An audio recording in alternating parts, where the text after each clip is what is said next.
अस्सलाम वालेकुम dear students. आज के इस वीडियो लेक्चर में हम स्टडी करेंगे होम्योस्टेसिस इन ह्यूमंस। ठीक है, पिछले लेक्चर में हमने स्टडी किया था होम्योस्टेसिस इन प्लांट्स। तो आज के वीडियो लेक्चर में हम स्टडी करेंगे होम्योस्टेसिस इन ह्यूमन के इंसानों के अंदर वाटर की कंसंट्रेशन, सॉल्यूट की कंसंट्रेशन और बाकी चीज़ों की कंसंट्रेशन को किस तरह से कंट्रोल किया जाता है with respect to change in environment. ठीक है, तो सबसे पहले है कि जो आपके लंग्स थे, फेफड़े थे, वो किस तरह से होम्योस्टैटिक आर्गन के तौर पर काम कर रहे थे, जो आपने गैसेस एक्सचेंज चैप्टर के अंदर पढ़ा। ठीक है, तो आपने देखा कि किस तरह आप जो है दिन रात काम करते हैं और आपकी बॉडी के टिश्यूज़ के अंदर कार्बन डाइऑक्साइड जो है वो बहुत ज़्यादा बन जाती है। तो वो क्या है कि आपके वेंस के अंदर कार्बन डाइऑक्साइड आती है और फेफड़ों में रिलीज़ कर दी जाती है और वहाँ से आपकी सांस जब खारिज करते हैं तो वहाँ से कार्बन डाइऑक्साइड खारिज कर दी जाती है और यूँ कार्बन डाइऑक्साइड का लेवल एक स्पेसिफिक लिमिट में रखा जाता है आपकी बॉडी के अंदर। ठीक है, तो लंग्स जो हैं वो गैसेस को कंट्रोल कर रहे हैं और होम्योस्टैटिक ऑर्गन के तौर पर काम कर रहे होते हैं। नेक्स्ट है skin as a homeostatic organ, कि आपकी जो जिल्द है वो किस तरह से होम्योस्टैटिक ऑर्गन के तौर पर काम करती है। ठीक है, तो सबसे पहले है organ for thermo regulation. Organ for thermo regulation से मुराद ये है कि आपकी बॉडी के अंदर जो हीट प्रोड्यूस होती है, जो हरारत प्रोड्यूस होती है, उसको कंट्रोल करना।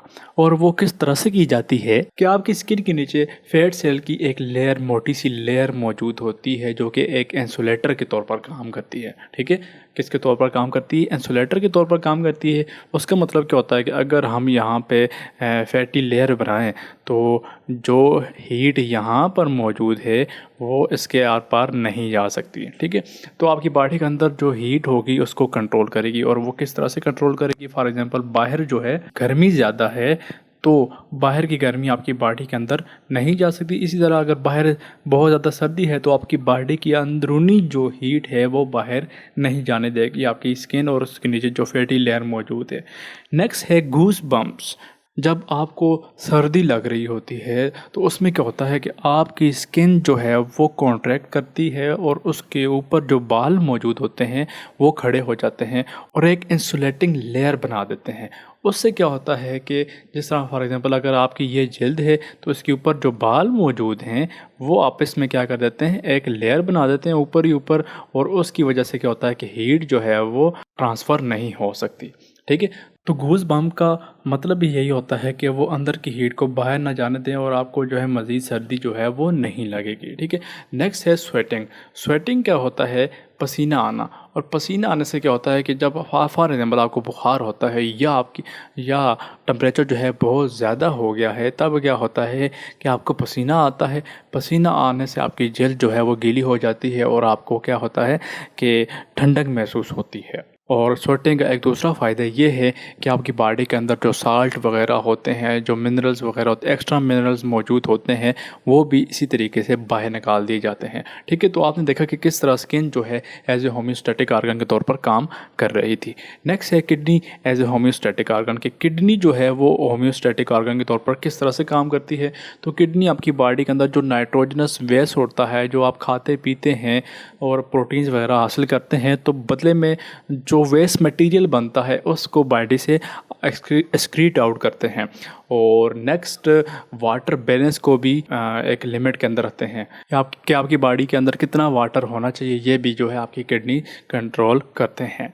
तो आगे हम पढ़ते हैं यूरिनरी सिस्टम ऑफ ह्यूमंस, कि जो आपकी बॉडी में एक्सक्रीशन का निज़ाम होता है वो किस तरह से होता है। ठीक है, तो इसके अंदर कौन कौन सी चीज़ें मौजूद होती हैं? ए पेयर ऑफ किडनी के जो है आपकी बॉडी के अंदर 2 किडनीज मौजूद होंगे। उसके बाद ए पेयर ऑफ यूरेटर्स, ये जो ट्यूब्स आ रही हैं ये मौजूद होंगी। ठीक है, और नंबर में कितनी है? 2 होंगी।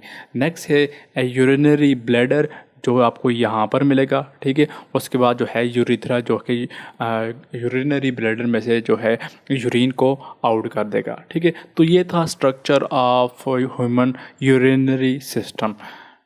अब हम स्ट्रक्चर ऑफ ह्यूमन किडनी देखते हैं कि आपका किडनी जो है वो किस तरह से बना होता है। तो सबसे पहली बात है कि ये मौजूद कहाँ होता है। तो आपकी फेफड़ों के नीचे जो डायाफ्राम मौजूद होती है इसके बिल्कुल नीचे मौजूद होते हैं किडनी। ठीक है, आपके किडनी जो हैं वो आपके डायाफ्राम के बिल्कुल नीचे मौजूद होते हैं।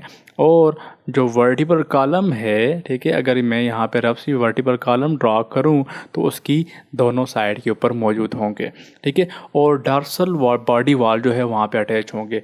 डॉर्सल और वेंट्रल साइड्स कौन सी होती हैं कि अगर कोई एनिमल ज़मीन के ऊपर रेंगता है तो जो साइड उसकी ज़मीन की तरफ होगी उसे उसकी वेंट्रल साइड कहेंगे, और जो साइड उसकी बैकवर्ड होगी, अपोजिट टू द वेंट्रल होगी, उसे हम डोर्सल साइड कहेंगे। तो आपकी बॉडी के डोर्सल बॉडी वाल जो है वहाँ पे ये अटैच होंगे, ठीक है। पोजीशन की बात करते हैं तो एसिमेट्रिकल इन पोजीशन होंगे, यानी कि आमने सामने बराबर वैल्यूज़ में मौजूद नहीं होंगे, ठीक है। बराबर जो है एक दूसरे के सामने मौजूद नहीं होंगे। जो राइट किडनी है वो थोड़ा नीचे की तरफ होगा, ठीक है। राइट किडनी जो है वो थोड़ा नीचे की तरफ होगा और जो लेफ़्ट किडनी है वो थोड़ा ऊपर की तरफ होगा। इनकी शेप जो है वो कनकेव कन्वेक्स के हिसाब से होती है। और वो किस तरह के, अगर आप किडनी को ड्रा करें तो उसकी बाहर वाली जो बाउंड्री है वो कन्वेक्स होगी और अंदर वाली जो है वो कनकेव होगी, ठीक है। अगर आपको कनकेव और कन्वेक्स लेंसेज याद हैं जो कि इस तरह से होते हैं, ठीक है। नेक्स्ट है कि इसकी लंबाई जो है वो 10 सेंटीमीटर होती है, 5 सेंटीमीटर ये चौड़ा होता है और 4 सेंटीमीटर मोटा होता है, ठीक है। तो ये इसकी लंबाई, चौड़ाई और मोटाई आ गई। इसके बाद है कि ये आपकी बॉडी के टोटल वेट जो होता है उसका 1% से भी कम होता है इसका वेट, ठीक है।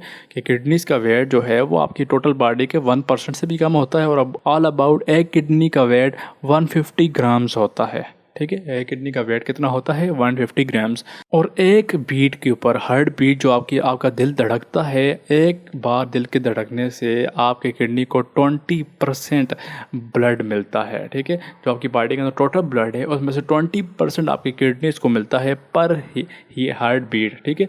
कि आपकी एक हार्ट बीट के ऊपर कितना ब्लड जो है वो किडनीज को मिलता है।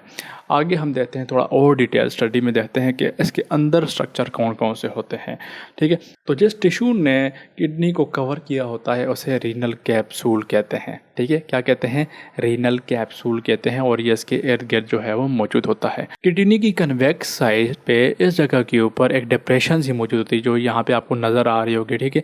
इस डिप्रेशन को क्या कहते हैं? हाइलस कहते हैं, जहाँ पे रीनल आर्टरी और रीनल वेन जो है वो अंदर और बाहर जा रही होती हैं। नेक्स्ट, किडनी को लॉन्गिट्यूडनली हिसाब से, यानी कि अगर इसको यहाँ से इस तरह से काटा जाए, जिस तरह ये आपके सामने पड़ा हुआ है, तो इसको दो हिस्सों में डिवाइड करते हैं। ये जो बाहर वाला रीजन है, ये जो यहाँ से लेकर इस एरिया से लेकर ये जो बाहर वाला रीजन है ये वाला, इसको कहते हैं रीनल कॉर्टेक्स, ठीक है। जो बाहर वाला रीजन है इसको क्या कहते हैं? Renal cortex. और जो अंदर वाला रीजन है, ये जो आपको अंदर से नज़र आ रहा है, जिसके अंदर आपको क्यूब से नज़र आ रहे हैं, इसको क्या कहते हैं? रीनल मेड्यूला या रीनल मेडुला कहते हैं। अब रीनल मेडुला के अंदर आपको ये पिरामिड से नज़र आएंगे, ये वाले छोटे छोटे आपको नज़र आ रहे होंगे, ठीक है, ट्रायंगल शेप। इनको कहते हैं रीनल पिरामिड्स, ठीक है। और इनके अंदर आपको जो है नेफ्रॉन्स वगैरह वो सारी चीज़ें यहाँ पे आपको मिलेंगी पूरी किडनी के अंदर। अब रीनल पिरामिड्स जो हैं वो आगे जाके रीनल पिरामिड्स के साथ कनेक्ट होते हैं और यूरिन को किडनी से बाहर लेकर जाते हैं। अब हम नेफ्रॉन को थोड़ा स्टडी करते हैं कि नेफ्रॉन क्या होता है। तो नेफ्रॉन जो है वो हमारे किडनी का स्ट्रक्चरल एंड फंक्शनल यूनिट होता है, ठीक है। इसके स्ट्रक्चर को दो हिस्से में डिवाइड किया जाता है। अगर मैं यहाँ से एक लाइन ड्रा करूँ तो, ठीक है, तो ये वाला जो रीजन है इसको कहते हैं रीनल कॉर्पसल, और ये वाला बाकी जो रीजन है इसको क्या कहते हैं? रीनल टेब्यूल, ठीक है। तो सबसे पहले हम देखते हैं कि रीनल कॉर्पसल के अंदर कौन कौन सी चीज़ें आपको देखने को मिलेंगी। तो सबसे पहले है कि ब्लड कैपिलरीज का एक गुच्छा सा बना होगा, जिसे आपका क्या कहेंगे? ग्लोमेरुलर और ग्लोमेरुलस। और ग्लोमेरुलस को किसने कवर किया होगा? बाउमैन कैप्सूल ने, ठीक है। तो यहाँ पे देखें आपको ये वाली ब्लड वेसल्स जो नज़र आ रही हैं ये क्या है? ग्लोमेरुलस हैं। और इसके इर्द गिर्द जो आपको ये कप शेप नज़र आ रहा है, सी शेप, इसको क्या कहते हैं? बाउमैन कैप्सूल कहते हैं, ठीक है। नेक्स्ट जो है आप इसकी बैकवर्ड जाएंगे तो आपको ये वाले जो है वो रीनल ट्यूब्यूल से मिलेगी, यानी कि उसको क्या कहते हैं? प्रोक्सिमल कन्वोल्यूटेड ट्यूब्यूल कहते हैं, ठीक है। क्या कहते हैं? प्रोक्सिमल कन्वोल्यूटेड ट्यूब्यूल, जो इस यू शेप से पहले आ रही हैं, ठीक है। ये वाला रीजन जो है यहाँ पे पहले जो आ रही है इसको क्या कहते हैं? Proximal convoluted tubule. उसके बाद लूप ऑफ हेनले आता है, ठीक है। क्या आता है? Loop of Henle. ये जो यू शेप आपको ट्यूब नज़र आ रही है इसको क्या कहते हैं? Loop of Henle. और लूप ऑफ हेनले के बाद आपको क्या मिलेगा? डिस्टल कन्वोल्यूटेड ट्यूब्यूल, जो आपको इस एरिया के अंदर ये वाली जो रीनल ट्यूब्यूल नज़र आ रही हैं, इनको क्या कहेंगे, डिस्टल कन्वोल्यूटर ट्यूब्यूल, और वो आगे जाके कलेक्टिंग डक्ट्स में ख़त्म हो जाएंगी। तो उम्मीद है आपको ये वीडियो लेक्चर समझ आया होगा। अगर आपको कोई क्वेश्चन वगैरह है तो नीचे कमेंट सेक्शन में पूछ सकते हैं।